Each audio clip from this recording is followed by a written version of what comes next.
ये कहानी की शुरुआत 2021 में हैदराबाद स्टेशन से हुआ था। अनिकेत कोलकाता की बरसात में रहने वाला था और उसने उसके बड़े भाई की शादी में अपने घर जाने के लिए हैदराबाद स्टेशन में ट्रेन पकड़ने के लिए ट्रेन का प्रतीक्षा कर रहा था।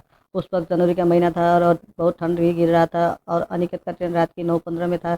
एक खूबसूरत लड़की अपने हाथों में बैग लेकर भागते भागते अनिकेत के पास आया और कहा, आप बता सकते हैं कि हैदराबाद से कोलकाता जाने वाला ट्रेन कब तक आएगा? अनिकेत स्टेशन पर एक बेंच पर बैठा हुआ था। अनिकेत ने कहा, अभी 9 बज रहा है और कोलकाता जाने वाला ट्रेन 9:15 में था, लेकिन बहुत ज़्यादा धुंध गिरने के कारण ट्रेन अभी 1 घंटे लेट है। लड़की ने कहा, थैंक यू। तभी अनिकेत ने कहा कि बस आप कोलकाता में कहाँ जाओगे जाएंगे? लड़की ने कहा, क्यों? अनिकेत ने कहा, क्योंकि मैं भी कोलकाता जाने वाला हूँ, इसलिए पूछ रहा हूँ।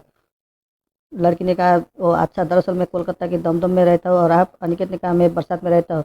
दोनों में बातचीत के दौरान लड़की ने अनिकेत के बगल में बैठ गई। तभी अनिकेत ने लड़की को एक कप कॉफ़ी का ऑफर किया। लड़की ने कहा, हाँ, इतना ठंडे में एक कप कॉफ़ी चलेगा। अनिकेत ने 2 कप कॉफ़ी लिया और एक कप उस लड़की को दिया और एक कप खुद लिया। कॉफ़ी पीते पीते अनिकेत ने कहा, हेलो, मैं अनिकेत हूँ और आप? आपका नाम? लड़की ने कहा, मैं प्रिया हूँ। वैसे आप हैदराबाद में किया क्या करते हैं? अनिकेत ने कहा, मैं यहाँ एक IT कंपनी में जॉब करता हूँ और मेरे बड़े भाई की शादी में घर जा रहा हूँ। अगले फरवरी फर्स्ट वीक में मेरे बड़े बड़े भाई की शादी है। और आप? प्रिया ने कहा, मैं यहाँ BSc का पढ़ाई कर रही हूँ और एक एक साल बचे हैं। मैं भी अपने बड़े बहन की शादी में जा रहा हूँ और उसका भी फरवरी फर्स्ट वीक में शादी है। उन दोनों की बात करते करते कोलकाता जाने वाला ट्रेन आने की अनाउंस होने लगा। तभी अनिकेत ने प्रिया से पूछा, आपकी कोच नंबर क्या है? प्रिया ने कहा, AC3 टियर B10। और आपका? अनिकेत ने कहा, AC2 टियर B1। उसके बाद अब अनिकेत ने प्रिया से हैंडशेक किया और कहा, हैप्पी जर्नी, विशालदह स्टेशन में मिलते हैं। प्रिया ने कहा, ओके बाय। ये कहते हुए वो दोनों अपने अपने ट्रेन के कोच में बैठ गए। अगले दिन शाम की 5 बजे वो दोनों सियालदह स्टेशन में पहुंच गए। अनिकेत प्रिया से मिलने के लिए बेचैन था, इसलिए वो ट्रेन से जल्दी उतरकर AC3 टियर B10 के दरवाजे के बाहर प्रिया की इंतजार करने लगा। कुछ देर में प्रिया ट्रेन से उतरे और कहा, आपका सफ़र कैसे रहा? अनिकेत ने कहा, बहुत ही अच्छा। अनिकेत के मन तो चाह रहा था कि प्रिया से उसका नंबर मांगे, लेकिन नहीं मांग पाया। फिर प्रिया ने कहा, थैंक यू अनिकेत, हमें सफ़र के साथ देने के लिए। फिर मिलेंगे। ये कहते हुए प्रिया अपने रास्ते चला गई और अनिकेत उसे बस देखता ही रह गया। और कुछ देर बाद अनिकेत भी अपने घर की तरफ चला गया। वो दिन आ गया जब अनिकेत की अपने बड़े भाई की शादी होने वाला था। अनिकेत ने अपने बड़े भाई और बारात के साथ लड़की के घर में शादी के लिए चला गया। तभी प्रिया ने अनिकेत को उसके जीजा जी के साथ देखकर हैरान रह गई। प्रिया ने सोचने लगी, अनिकेत ने कहा था कि उसके बड़े भाई की शादी है, मतलब प्रिया समझ गई। अनिकेत ने पहले प्रिया को नहीं देखा था, लेकिन प्रिया खुद अनिकेत से मिलने के लिए आया और कहा, हेलो अनिकेत जी, मुझे पहचान रहे हो? अनिकेत ने प्रिया को देखकर चौंक गया और कहा, तुम यहाँ? और कैसे? प्रिया ने कहा, मैं भी तुम्हें दिखकर हैरान हूँ।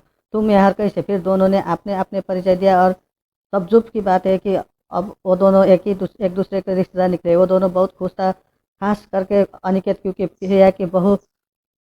प्रिया को बहुत पसंद था। शादी के दिन 2 दिन बाद प्रिया ने अपने बड़े बहन को फ़ोन किया और वो फ़ोन अनिकेत ने उठाया। फिर उन दोनों में बहुत बातचीत हुआ।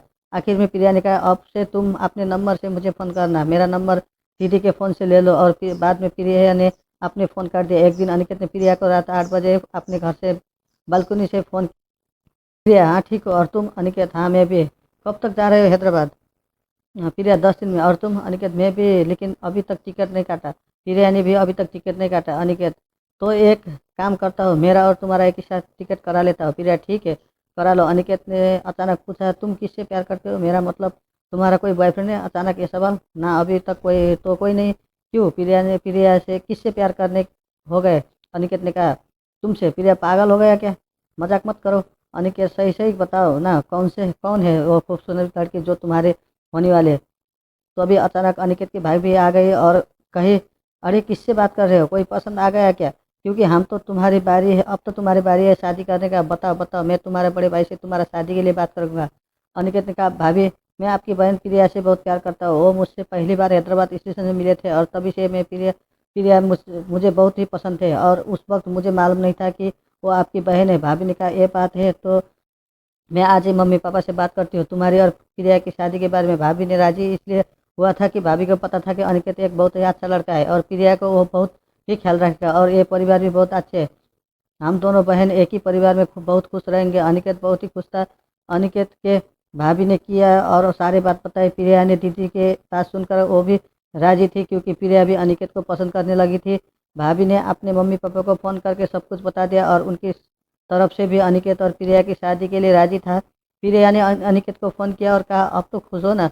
अनिकेत ने कहा, मैं तुम्हें पाकर बहुत खुश हूँ। अब इस ज़िंदगी में मुझे भगवान से और कुछ नहीं चाहिए। और तुम खुश हो ना प्रिया? प्रिया, मैं भी तुम्हें बहुत पसंद करती हूँ और तुम्हारे साथ साथ जन्मों तक बिताना चाहती हूँ। लेकिन एक बात, मेरे मेरे पढ़ाई ख़त्म होने के बाद ही ये शादी होगी। राजी? अनिकेत, ठीक है बाबा, मैं भी चाहता हूँ कि तुम्हारे इतना सालों की मेहनत मेहनत कुछ दिनों के लिए बर्बाद नहीं होने दूंगा। दोनों बहुत खुश थे। 1 साल बाद प्रिया की पढ़ाई ख़त्म होने के बाद ही वो दोनों धूमधाम से शादी कर लिया। अब वो दोनों एक दूसरे को अपने जीवन में पाकर बहुत खुश है। धन्यवाद।